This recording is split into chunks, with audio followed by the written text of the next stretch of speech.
MCQ number 21, pair of the molecule having dissimilar geometry. Pair of the molecule having dissimilar geometry, वो molecule जिनकी geometry dissimilar हो जी। बेटा देखो, carbon dioxide की geometry linear होती है, इथाइन की ज्योमेट्री भी लिनियर होती है, ये डिसिमिलर नहीं है जी। वाटर की ज्योमेट्री एंगुलर होती है, सल्फर डाइऑक्साइड की ज्योमेट्री भी एंगुलर होती है, डिसिमिलर नहीं है जी। डिसिमिलर। BF3 की ज्योमेट्री होती है trigonal planar, trigonal planar. Sulphur trioxide की ज्योमेट्री भी होती है trigonal planar. None of these, सबकी सिमिलर है जी, कोई डिसिमिलर ज्योमेट्री नहीं है जी। ठीक है। विच of the following show correct order of bond angle, किसका बॉन्ड एंगल ज्यादा है जी। बेटा शॉर्ट ट्रिक क्या है, जिसमें बॉन्ड पेयर ज्यादा हो, जिसमें बॉन्ड पेयर। अब देखो अमोनियम आयन जो है ना, अमोनियम आयन में 4 बॉन्ड पेयर हैं, कितने हैं? अब बेटा अमोनिया में 3 बॉन्ड पेयर और 1 लोन पेयर है जी। अमाइड आयन में 2 बॉन्ड पेयर 2 लोन पेयर है जी। ठीक है। जब सेंट्रल एटम सेम हो, इलेक्ट्रॉन पेयर सेम हो, इलेक्ट्रॉन पेयर का मतलब बॉन्ड पेयर और लोन पेयर, पर जिसमें बॉन्ड पेयर ज्यादा होंगे उसका बॉन्ड एंगल ज्यादा होगा। तो करेक्ट बॉन्ड एंगल क्या है बेटा, बोलो किसका बॉन्ड एंगल सबसे ज्यादा होगा? बेटा हमारा ऑप्शन बनेगा सी ऑप्शन। अमोनियम आयन का बॉन्ड एंगल ज्यादा है अमोनिया से, अमोनिया का बॉन्ड एंगल ज्यादा है अमाइड आयन से। देखो इसमें 4 बॉन्ड पेयर है, इसमें 3 बॉन्ड पेयर 1 लोन पेयर, इसमें 2 बॉन्ड पेयर 2 लोन पेयर, तो लोन पेयर आने से बॉन्ड एंगल कम होता जाता है जी। ठीक है। But MCQ number 23, resonance energy has indirect relation with जी। बेटा जितनी रेजोनेंस एनर्जी ज्यादा होगी उतना कंपाउंड स्टेबल होगा, जितनी रेजोनेंस एनर्जी ज्यादा होगी उतनी कैनोनिकल फॉर्म ज्यादा होंगी। तो स्टेबिलिटी और रिएक्टिविटी का इनवर्स रिलेशन है। आयोनाइजेशन एनर्जी ज्यादा होगी तो रिएक्टिविटी, ठीक है। Resonance energy has indirect relation with reactivity. Among the following compound, the one is polar and has central atom with sp2 hybridization। बेटा 2 बातें पूछिए, पोलर भी हो sp2 हाइब्रिडाइजेशन भी हो। देखो 2 ऑप्शन तो आपसे चले गए हैं, 2 ऑप्शन तो आपसे। SiF4 में क्या होती है हाइब्रिडाइजेशन? sp3 होती है, या बाद दफ़ा dsp2 भी हो सकती है। ठीक है, इसमें तो बात खत्म होगी। BF3 में sp2 होती है, लेकिन ये पोलर, तो बेटा NH4 में sp3 होती है, तो क्या ऑप्शन बनेगा? ठीक है, HClO2। क्यों? ठीक है। अब बेटा ये जो हमारे पास है ना, क्या कहा इसने जी? Among the following compound, the one polar and has central atom with sp2 hybridized। तो ये मेरे ख्याल में बेटा इसने एक गलती की हुई है मेरे ख्याल में,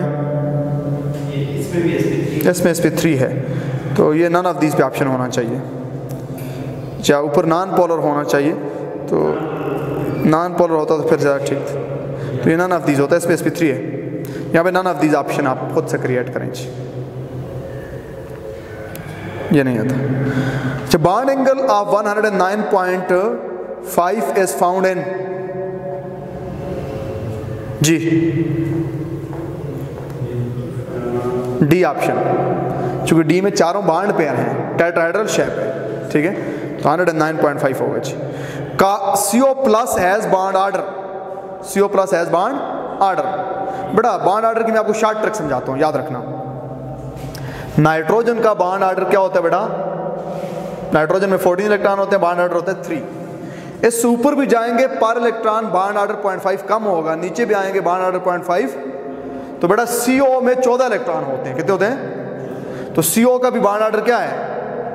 CO+ है, 1 इलेक्ट्रॉन निकला है। इससे ऊपर भी जाएंगे बॉन्ड ऑर्डर पर इलेक्ट्रॉन 0.5 कम होते हैं, नीचे भी पर इलेक्ट्रॉन बॉन्ड ऑर्डर 0.5। तो बेटा आप बता दो कितना होगा जी? क्या बॉन्ड ऑर्डर होगा? 2 समझिए बेटा, शॉर्ट ट्रिक ये है कि नाइट्रोजन का बॉन्ड ऑर्डर क्या होता है? 3, 14 इलेक्ट्रॉन होते हैं। 13 वाले का 2.5, 12 वाले का 2, 11 वाले का 1.5। ठीक है, इस तरह बात समझ बेटा। ऊपर भी जाएंगे पर इलेक्ट्रॉन 0.1 बॉन्ड ऑर्डर इस पे तो मेरी बहुत ही सुपर किस्म की वीडियो मौजूद है कि बाबा एक रूल मैंने बनाया हुआ है और उसको आप देख सकते हो जी। Which of the following molecule is paramagnetic, कौन सा पैरामैग्नेटिक है? देखो बेटा पैरामैग्नेटिक कौन से होते हैं मैं आपको बता देता हूँ। पैरामैग्नेटिक कौन से होते हैं?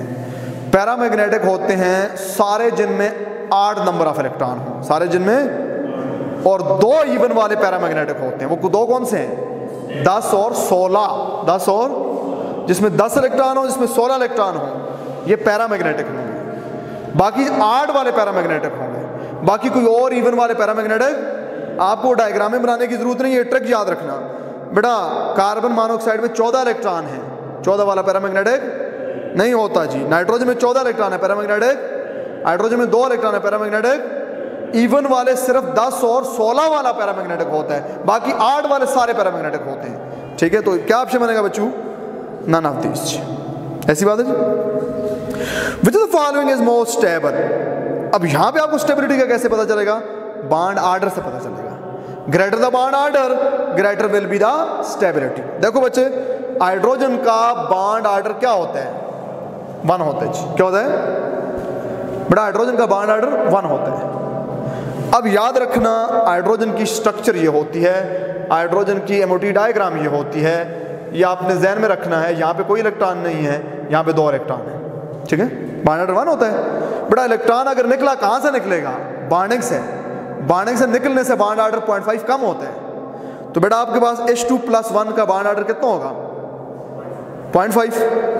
H बेटा अगर इलेक्ट्रॉन आया तो यहाँ पे आएगा, कहाँ पे आएगा? तो कहाँ पे आया है? एंटी बॉन्डिंग में। एंटी बॉन्डिंग में आने से भी बॉन्ड ऑर्डर 0.5 कम होता है, तो इसका भी कितना होगा? 0.5। तो बेटा H2-2 2 यहाँ पे आगे हैं। एंटी बॉन्डिंग में एक आने से 0.5 कम, दूसरा आने से भी 0.5 कम। पहले 1 था, अब क्या हो जाएगा? 0। क्या हो जाएगा? तो किसकी स्टेबिलिटी सबसे ज्यादा है? क्योंकि इसका बॉन्ड ऑर्डर सबसे ज्यादा है, इसका बॉन्ड ऑर्डर सबसे, बात समझ बेटा? याद रखना, बॉन्डिंग में एक इलेक्ट्रॉन आने से बॉन्ड ऑर्डर 0.5 बढ़ता है, एंटी बॉन्डिंग में आने से कम होता है, बॉन्डिंग में जाने से कम होता है, एंटी बॉन्डिंग में जाने से ज्यादा होता है। तो हाइड्रोजन मॉलिक्यूल का बॉन्ड ऑर्डर 1 था। हाइड्रोजन आयन का मतलब है उससे एक इलेक्ट्रॉन बॉन्डिंग से निकला है 0.5। हाइड्रोजन माइनस का मतलब है एक एंटी बॉन्डिंग में आया, 0.5 कम हो गया। ठीक है, 2 आने का मतलब 2 एंटी बॉन्डिंग में आए हैं, तो बॉन्ड ऑर्डर ही 0 हो गया। तो जिसका बॉन्ड ऑर्डर जितना ज्यादा होगा वो उतना ज्यादा स्टेबल होता है। होगी बेटा?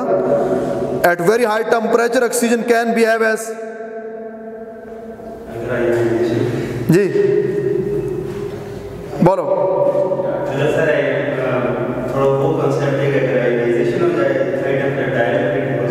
आयनाइजेशन ना भी हो फिर भी डायमैग्नेटिक होगा। क्यों? आपने फर्स्ट ईयर की एक किताब पढ़ी होगी, पढ़ाई होगी आप लोगों में से बहुत सारों ने, वहाँ पे एक लफ्ज़ लिखा था लिक्विड ऑक्सीजन इज पैरामैग्नेटिक। पढ़िए, इसका सेंस क्या है?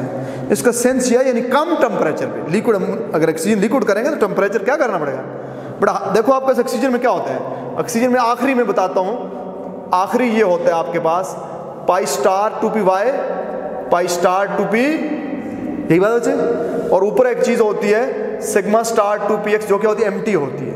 क्या होती है? जब आप हीट देंगे, होमो टू लूमो, जानते हो HOMO to LUMO? Highest occupied molecular orbital to lowest unoccupied molecular orbital. ये इलेक्ट्रॉन भी यहाँ पे आ जाएगा, ये भी यहाँ पे आ जाएगा, ये खाली हो जाएगी, यहाँ पे पेयर हो जाएगा। हाई टेम्परेचर जब देंगे तो दोनों इलेक्ट्रॉन ऊपर चले जाएंगे, पेयर्ड हो जाएंगे, कोई इलेक्ट्रॉन अनपेयर्ड नहीं रहेगा। जब कोई इलेक्ट्रॉन अनपेयर्ड नहीं रहेगा तो फिर क्या होगा? ये डायमैग्नेटिक होगा। ठीक है, इसीलिए फर्स्ट ईयर की किताब में लिक्विड अमोनिया लिखा हुआ है। वो लिक्विड अमोनिया लिखने के पीछे ये लॉजिक है। ठीक है, अक्सर बात फर्स्ट ईयर का स्टूडेंट पूछता है सर ये लिक्विड अमोनिया क्यों लिखा है? गलती से लिखा गया, हम कहते हैं गलती से नहीं लिखा गया, इसके पीछे ये सेंस है। ठीक है, but MCQ number 30, which of the following has highest bond order? किसका बॉन्ड ऑर्डर हाईएस्ट है? देखो बच्चों, मैं आपको बता दूं कि नाइट्रोजन का बॉन्ड ऑर्डर सबसे ज्यादा होता है जी। कितना होता है जी? N2-1। नाइट्रोजन से ऊपर जाते जाओ बॉन्ड ऑर्डर कम हो जाएगा। N2-1 एक इलेक्ट्रॉन आया है तो कितना बॉन्ड ऑर्डर हो जाएगा? और बोलते जाओ कितना हो जाएगा? 2.5। अब बेटा ऑक्सीजन का बॉन्ड ऑर्डर आपके पास होता है 2। कितना होता है? उससे ऊपर जितने भी इलेक्ट्रॉन आते जाएंगे बॉन्ड ऑर्डर कम होगा। ऑक्सीजन का बॉन्ड ऑर्डर होता है 2, तो ऑक्सीजन -1 का कितना होगा? ऑक्सीजन का 2 था, ऊपर जाते जाओ कम होता जाएगा, 1.5 होगा जी। फ्लोरीन का 1 होता है बेटा, फ्लोरीन का। अब ऑक्सीजन में अगर 2 इलेक्ट्रॉन आ गए तो क्या बॉन्ड ऑर्डर होगा? 1। फ्लोरीन का बॉन्ड ऑर्डर 1 होता है बेटा, अगर एक इलेक्ट्रॉन आ गया तो क्या हो जाएगा? नाइट्रोजन से ऊपर 20 तक, 20 पे जाके 0 होगा। नाइट्रोजन से ऊपर जाते जाओ, जितने इलेक्ट्रॉन आते जाएंगे बॉन्ड ऑर्डर कम होता जाएगा। यानी 14 इलेक्ट्रॉन हुए तो बॉन्ड ऑर्डर 3, 15 हुए तो 2.5, 16 हुए तो 2, 17 हुए तो 1.5, 18 हुए तो 1, 19 हुए तो 0.5, 20 हुए तो 0। 20 हुए तो आपको डायग्राम में बनाने की जरूरत नहीं है, स्ट्रिक्स आप MCQ तक पहुंच जाएंगे। तो बेटा ये हमारे पास था MCQ नंबर हमारा जी, कौन सा जी? 30। ये हमारा 30 MCQ नंबर था।